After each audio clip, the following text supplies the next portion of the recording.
Sama seperti sering saya ungkapkan, tak dieng itu dingin ya, diberitahu orang dieng itu dingin, kita yakin bahwa dieng itu dingin berdasarkan kata orang ya, itu keyakinan, namanya ilmu yakin.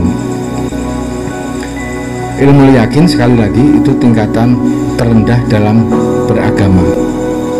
Sama dengan ungkapan hadis Nabi bahwa sedekah itu bisa tolak balak misalnya. Lalu kita yakin, ada kiai mengatakan sedekah itu tolak balak, lalu kita yakin, maka itu ilmu yakin ya. Kalau hanya pengetahuan atau berita orang lalu kita yakini, itu ilmu yakin, tingkatan keimanan, keyakinan yang paling rendah. Di atasnya ada namanya ainul yakin, yakni keyakinan yang sudah dibuktikan dengan melihatnya secara langsung tetapi belum mendalaminya. Sama seperti tadi, dieng itu dingin, ada orang mengatakan itu, lalu kita nonton TV kok orang di dieng pada pakai jaket tebal, baca Quran kok yang isinya tentang dinginnya dieng, maka kita sampai kepada ainul yakin. Kalau ilmu yakin hanya berita satu atau dua orang ya, tapi ainul yakin adalah berita dari berbagai orang, berbagai macam pemberitahuan, dan meyakinkan bahwa dieng betul-betul dingin.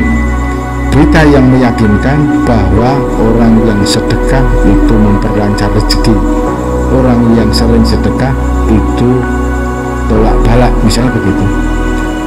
Itu namanya ainul yakin. Jadi keyakinan sulit untuk membantah karena beritanya, kesaksiannya banyak orang. Kalau yang pertama tadi hanya satu orang ngomong, yang kedua ini banyak orang mengatakan, maka sudah pada ainul yakin. Tidak mungkin orang-orang itu bersepakat untuk berbohong. Kalau satu orang dok sudah yakin, tetapi kok tanpa bukti-bukti, yakin dok tapi tidak bisa membayangkan. Yang pertama kedua itu yakin dieng itu dingin.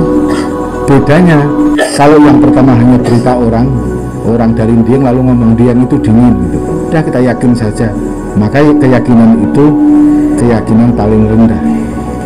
Yang kedua, keyakinan lebih tinggi lagi itu kita baca TV, kita lihat TV, baca Quran, loh kok orang-orang di dieng suhunya kok sekian, itu ainul yakin. Dua-duanya belum mendalami secara langsung tapi meyakinkan. Yang ketiga, hakul yakin.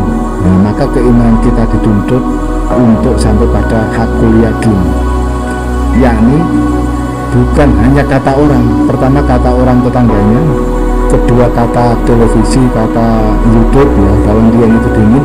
Ketiga, kita mengalami sendiri, datang sendiri ke dieng dan merasakan dinginnya dieng. Keyakinan ketiga ini tidak akan terbantahkan oleh apapun, logika manapun ya, karena kita sendiri mengalami. Iman juga begitu. Kalau yang pertama itu bisa goyah kan, kalau ada satu orang ngomong A, yang lain ngomong B, kita langsung goyah. Yang benar A atau B itu sudah goyah kan? Kalau yang kedua ini sudah kuat sebenarnya, hanya dia tidak bisa merasakan secara langsung, maka keimanan tidak mantap. Keyakinan tentang dinginnya dieng itu masih sebatas dari orang lain. Tapi yang ketiga itu mengalami secara langsung bahwa dieng itu dingin. Kita datang sendiri, kita merasakan sendiri, kita berpengalaman sendiri tentang dinginnya dieng. Pun begitu ayat-ayat Quran kan, kata Allah bahwa, kata sabda Nabi bahwa orang yang rajin sedekah itu rezekinya lancar dan tolak balak. Lalu dia sendiri rajin sedekah dan merasa ada tolak balak yang dialaminya dalam hidup. Nah, maka keyakinan terhadap hadis menjadi sangat kuat sekali. Kata Allah, orang yang bersyukur nikmatnya akan bertambah. Kalau kita dengar tok dari pengkhotbah, namanya ilmu yakin. Tapi kalau berita itu banyak dari sana sini, namanya ainul yakin. Tapi kalau kita mengalami sendiri, saya sering bersyukur, tiba-tiba nikmat saya berkelimpahan, maka hakul yakin. Dia membuktikan dengan pengalaman sendiri. Iman kita terhadap ayat-ayat Al-Quran, terhadap sabda Nabi, bisa sampai hakul yakin jika kita mengalami sendiri. Maka agama itu, orang-orang pada umumnya itu hanya ilmu yakin. Jadi jamaah pengajian itu ilmu yakin, diberitahu kiainya sudah yakin, selesai. Itu ilmu yakin. Suatu saat bisa goyah ya. Mengapa ada orang murtad itu kan? Dia sudah nggak yakin, padahal sejak kecil dia yakin, tapi ada keyakinan lain yang datang, dia goyah. Jadi yang pertama ini sangat lemah sekali ya. Hanya keyakinan yang potensi untuk berubahnya itu sangat besar sekali. Itu harus dibuktikan dengan praktek ya. Misalnya ayat Quran mengatakan la in syakartum lazidannakum, tapi kok kita jarang bersyukur, bersyukur dengan nikmat, berarti dia tidak sampai hakul yakin. Dia masih pada tahap 1 dan atau 2. Dek 1 atau 2 kan.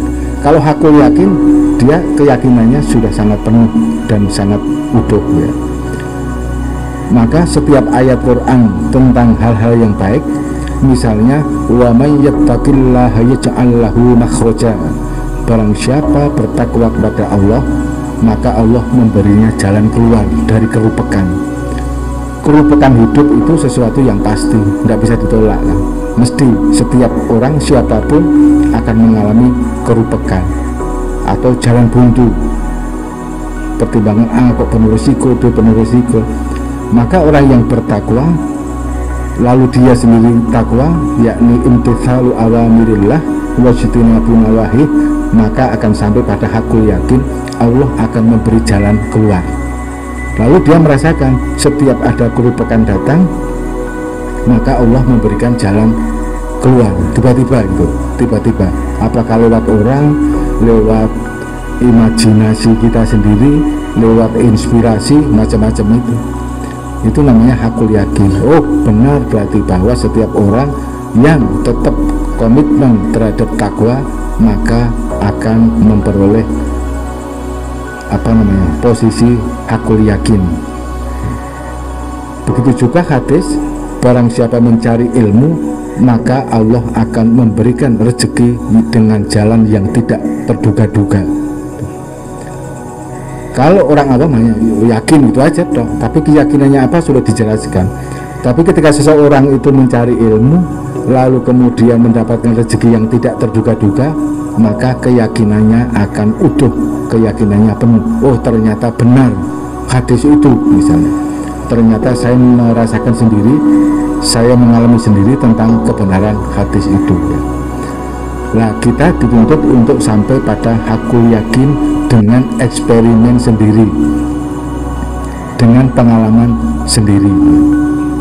Tidak cukup ya hanya ilmu yakin, masuk kita mau madani wong-wong umum gitu kan.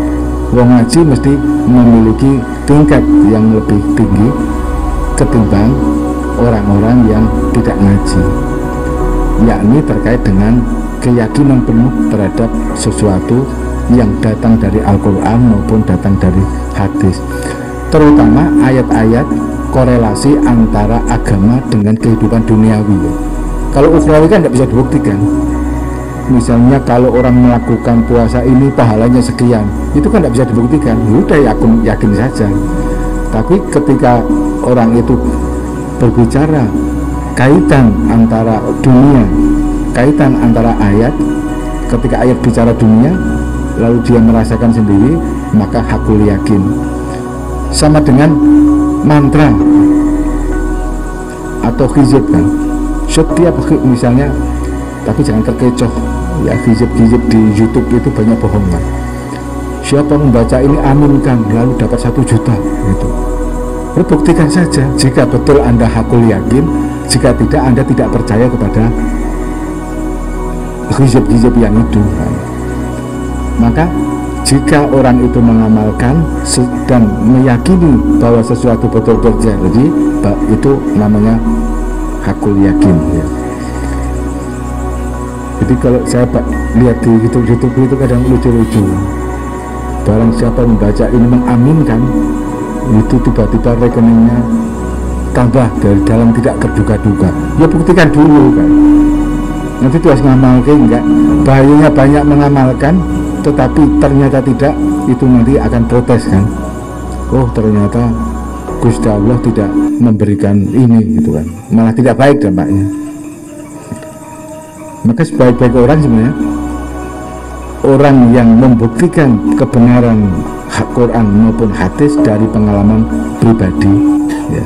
Atau dia tidak sengaja apa-apa tiba-tiba datang itu, ketimbang mengamalkan ya, zikir-zikir, hizib-hizib yang dimaksudkan untuk tertentu. Misalnya barang siapa sholat duha rezekinya lancar, tapi sholat duha terus rezekinya kok seret terus, itu orang lama-lama tidak percaya kepada sholat duha, lalu protes kalau Gusti Allah itu kan, saya udah sholat duha kok ralah apa-apa, akhirnya males gitu. Itu kan bahaya juga, lebih bahaya lagi itu kan.